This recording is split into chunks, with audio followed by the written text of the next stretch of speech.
মূলার শাক তো না যেন সোনার হরিণ, খেতে ইচ্ছা করলে উপায় নেই, টাকা হলেও পাওয়া যায় না, আর যেটা পাওয়া যায় সেটা খাওয়ার যোগ্য থাকে না। নমস্কার, কেমন আছেন সবাই? আজ হলো সোমবার আর এখন বাজে সকাল 7টা। সকাল সকাল ফ্রেশ হয়ে রান্নাঘরে এসেই মেয়ের খাবারটা তৈরি করে নিলাম। তারপর রান্নার জন্য সব সবজি কেটে ধুয়ে গুছিয়ে নিয়েছি। আজকে দুপুরে রান্না করব আলু ফুলকপির ঝোল, সঙ্গে বেগুন দিয়ে মূলার শাক ভাজি। আজকে সকাল দুপুরে রান্নাটা একবারে সেরে নেব। হাজবেন্ড দুপুরে বাসায় খাবে না। এখন দুপুরে রান্না সেরে রাখলে আমাদের মা মেয়ের জন্য আর দুপুরে আলাদাভাবে রান্না করার ঝামেলা থাকলো না। বেগুনগুলো ভাজতে বসিয়ে দিয়ে এদিকে আলু আর ফুলকপি লবণ হলুদ দিয়ে ভেজে নিচ্ছি। আলু ফুলকপি বেশ অনেকটা সময় নিয়ে ভাজবো, না হলে খেতে ভালো লাগে না। মানে ফুলকপির যে একটা কাঁচা স্মেল থাকে, ভালোভাবে ভাজা হলে সেই স্মেলটা আর খাওয়ার সময় থাকে না, তখন খেতে মজা লাগে। কিছুক্ষণের জন্য ঢেকে দিলাম। কম আছে কপিগুলো ভাজা হতে থাক। এদিকে পাশের চুলায় বেগুনের এক সাইড ভাজা হয়ে গিয়েছে, উল্টে দিলাম। আর পুরোপুরি ভাজা হয়ে গেলে এখন তুলে নিচ্ছি। এবার এই বেগুন ভাজা তেলে কালো জিরা ফোড়ন দিয়ে তাতে দিয়ে দিলাম মূলার শাক। অনেকদিন পর মূলার শাক পাওয়া গিয়েছে। চুয়াডাঙ্গা শহরের বাজারে কিনতে গেলে শুধু মূলা পাওয়া যায়, সঙ্গে শাক থাকে না।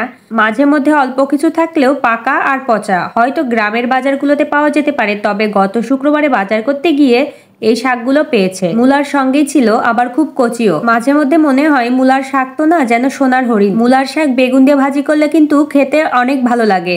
এদিকে মশলার সঙ্গে আলু আর ফুলকপি দিয়ে কিছুক্ষণ কষিয়ে নিলাম।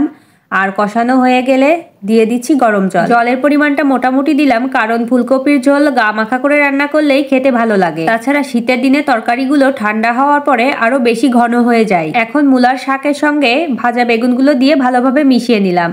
কম আছে শাক ভাজাটা আরেকটু হতে থাক। এদিকে কপির ঝোলে গরম মশলার গুঁড়া দিয়ে মিশিয়ে নামিয়ে নিচ্ছি। ফুলকপির মধ্যে কুমড়ো বড়ি দিয়ে রান্না করলেও খেতে মজা হয়। এই শীতের দিনেই তো এখন ঘরে ঘরে কুমড়ো বড়ি দেওয়া হবে। শাক ভাজিটা হয়ে গিয়েছে, নামিয়ে নিচ্ছি। আর মূলার শাকের স্মেলটা অনেক সুন্দর। রান্না শেষ করেই চলে আসলাম ছাদে জিরা আর শুকনো মরিচ রোদে দিতে। গত 2 দিন মেঘলা আবহাওয়া ছিল, আজ আবার দেখছি অনেক রোদ উঠেছে। এরপর সকালের খাবারটা খেয়ে নিচ্ছি। দুপুরের রান্না বান্না হয়তো নেই, কিন্তু আরো অন্যান্য অনেক কাজকর্ম রয়েছে। 12টার দিকে মেয়েকে স্নান করিয়ে ফলের রস করে দিলাম। দুপুরের খাবার টাইম এখনো হয়নি। এদিকে আবার কিছু শুকনা বাজার এনেছিল, সেগুলো গুছিয়ে নিচ্ছি। দুপুরে রান্না নেই, ফিরে আছি। যতটা জমিয়ে রাখা কাজগুলো করে নেওয়া যায় আর কি। মেয়ের জন্য কমলা আর হরলিক্স আনা হয়েছে, আর এনেছে বিস্কুট, আখের গুড় আর বেসন। অনেক দিন হলো বেসনের তৈরি তেলে ভাজাগুলো খাওয়া হয় না।